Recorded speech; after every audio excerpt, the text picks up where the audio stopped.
All right, Steeler fans, it is time for the mailbag segment. Every Wednesday, I answer your questions. In case you want to know how to get your question answered, find me on Twitter. And I also put this out on Blue Sky. I'm actually on Blue Sky as well. So one of these questions will come from that app. Not crazy about having to do this multiple places, but that's fine. Trying to get my work out there as many places as possible. And then every Tuesday morning, I put out a tweet with a GIF. Use Die Hard. What a fantastic Christmas movie. Here we go. Let's get the show on the road. Jeff Coons says, greetings from Not Mad Canada. Which player who had an off day versus Cleveland has to have a bounce back week versus the Bengals in order for the Steelers to return to victory? I personally think that for me, I think that this is a game where when you're talking about on the offensive side of the football, I really want to see Russell Wilson have a better day, a bounce back game in the red zone, especially. That's what I want to see. He's the guy who was kind of off. He had the chunk plays, not going to lie. But, man, I would love to see him play a little bit better against Cincinnati. The Ride or Die Crew poll of the week. With 6 games left, I think the Steelers will win. Here are the options. 5 or 6 games, 3 or 4 games, 1 or 2, or none. I chose 3 to 4. I think they'll win 3 to 4 games for sure. Let's go to Chris Turney. He said the Commanders were 7-2, and now they are 7-5. Before the 3-game losing streak, they were considered a contender. What are the chances that the Steelers begin to spiral down, or do they rebound against the Bengals and go on another winning streak? I mean, the last time the Steelers lost a game, they dropped 2 in a row, and then they started getting on another hot streak. I'm not suggesting that I think that's what's going to happen, but it has happened this season. If I were to guess anything, I could see them winning on Sunday, winning against Cleveland, and then going into Philadelphia on a 2-game winning streak, and that's going to be a big game. But at the same time, I understand what you're saying when comparing to the Commanders. Let's go to Archie Wilson. Morning, Jeff. Hope your week is going well.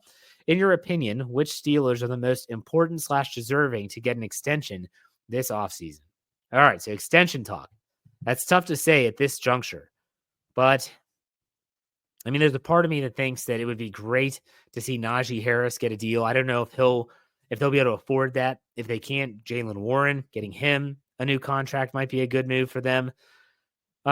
Defensively, I can't really think of too many off the top of my head. Landon Roberts would be a good one. Get him back. I mean, he's still good at what he does. Put it that way. RJ McCollum says, I hear that Major League Baseball is going to try electronic umpire in some games next year. Guessing for the strike zone. Could you see the NFL moving to something like that? I never understood if New York is always watching, why can't they help the refs with an earpiece or something? He said, hashtag Ride or Die. That's a great question. So I've always said, we have the technology in modern society to solve this issue.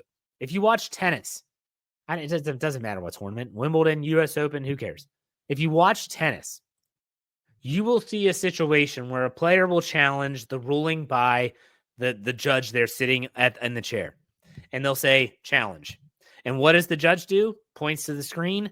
The screen shows up. You see they have a little chip in the tennis ball. It either hits the line or misses the line. It's in, it's out. It takes 5 seconds, and we move on with our lives. In talking about baseball, I've seen what this looks like in the minor leagues. It's not what you think. In other words, if the pitcher throws a pitch and he thinks that it's a strike, all he does is like take his hat off or tap his hat and says, I want to challenge. They do the same thing. Let's go to the strike zone. It's either a strike or it's not. You get so many challenges a game. Yes, how in the hell are we not using this technology for spotting the football, for saying whether the ball crossed the goal line? I have no idea. And I've always said this. You have a $1 billion organization that is still using sticks and chains and old white men to tell you whether it's a first down or not. I don't know. It's sketchy at best. I understand it. All right, let's go to the next one. Thomas said, morning, Jeff. From what you have seen so far through 11 games, which quarterback do you see the Steelers signing to a long-term contract after the season? I cannot answer that right now because it depends on how the season finishes. If Russell Wilson's play stays stagnant and it's not as explosive, and he doesn't look like he has that it factor, maybe the it factor we saw early on when he just kind of burst on the scene, then the Steelers very well might say to Justin Fields, you're our guy. But if Russell Wilson plays well and he gets the team not just to the playoffs, but wins a playoff game, they might say, Russ, we think you got 2 or 3 more years left in you. Let's keep you around. There are options. We got to wait and see how it plays out. Let's go to Timothy. He said, since the Steelers are playing on Christmas Day, and knowing that you love Christmas, How do you plan on watching the Steelers versus the Chiefs? Are you rearranging plans or planning on watching it later and turning off the phone? That's a great question. And I do love Christmas. We already have our Christmas lights on. You can see if you're watching live on YouTube, I got the Christmas tree behind me here, my little Steelers tree. We have all three of our trees up. We're all about it. And we have to go to my mother-in-law's for breakfast or brunch. This is after opening the presents with the kids. Then after that, we're going to come back to the house. We'll watch a little bit of the game together. And then we go to my father-in-law's house. I will stay here. I will watch the game, the conclusion of the game by myself. Once the game's done, we'll do our post-game show, probably not as long as usual. And then I will head over to my father-in-law's for dinner. So that's kind of how, the fact that they play at 1:00 on Christmas, that I'm very excited about that. Very, very excited about that for sure. All right, let's go to Eric. He has his Myles Garrett, the number one villain in Steelers Nation. Does this mean TJ Watt is going to start running at 20 miles per hour on the Peloton and beat his single season sack record? I don't know if Myles Garrett's the number one villain. I think right now, recency bias, yes. In the long term, looking at all the other villains that are out there, people don't like Lamar Jackson. They're not crazy about Roquan Smith, Marlon Humphrey. I always tend to go to the Ravens. Just got to be honest. I hope TJ Watt have a bounce back game against the Bengals. Ani says, good morning, Jeff. Hope you and your family have a wonderful Thanksgiving. Thank you. I hope you do too. Do you think Najee will get that second contract? I don't know. I think it depends on how the year finishes. And I think it depends on, how the offensive line is playing. They've invested a lot into the offensive line. And if Najee Harris can reclaim that 100-plus yard runner that we saw earlier this season, I think he absolutely could get a second contract. But we'll see. He also has to sign it. Le'Veon Bell was offered a second contract, and we know what happened there. James says, will Pittsburgh unleash hell in December? Man, don't do that. Don't do that. I'm going to pull a Ricky Bobby here. Don't you put that juju on me. Don't you say that. No. The next game is in December, which is crazy to think. But no, we're not. No, James. Stop it. All right, let's go to Ed Cunningham. Happy Thanksgiving, Jeff. I agree with you. The Steelers lost contender status with the loss to the Browns. They have been exposed. For me, play calling ranks at the top of their list of issues. What plays and what situations haven't you seen, and are you hoping to see this week? All right, so what plays have I not seen? Well, we've started to see the Darnell Washington package, we'll put it that way, being used more frequently. And I got to be honest, I just want to see him utilized more in the red zone. At this point in time, the only thing I want to see from the offense is scoring freaking touchdowns. Score touchdowns. That's it. And Minka Fitzpatrick, get an interception. Please.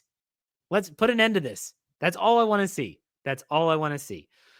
All right, let's go over to Blue Sky here. Funky NYFL said, hey, Jeff, I really enjoy all your content. Never miss a podcast on YouTube. Hopefully you're checking out all of our stuff and not just the stuff on YouTube because we have so much more there. He said, do you think what first-year Steeler, drafted or free agent, do you think has been most impactful so far? That's a great question, and it's a difficult answer. There's a lot of different ways you could go with this. You could absolutely go with Zach Frazier being the center. You could go with Mason McCormick. You could go with Patrick Queen. Yeah, you could go with Peyton Wilson. All these things. It's just incredible. I'm going to go with Patrick Queen, though. I think that the Pittsburgh Steelers desperately needed that situation to pan out in the inside linebacker room. I think that was not a desperation thing. They needed him to be that guy. They needed Patrick Queen to come in and solidify the interior of the defense, and he has done just that. So that's what I'm going to go with. It's a great question. Let's finish this up with Steeler Fan 69. Hey, Jeff, great show on Monday. Got a new job testing out mirrors. I can really see myself there.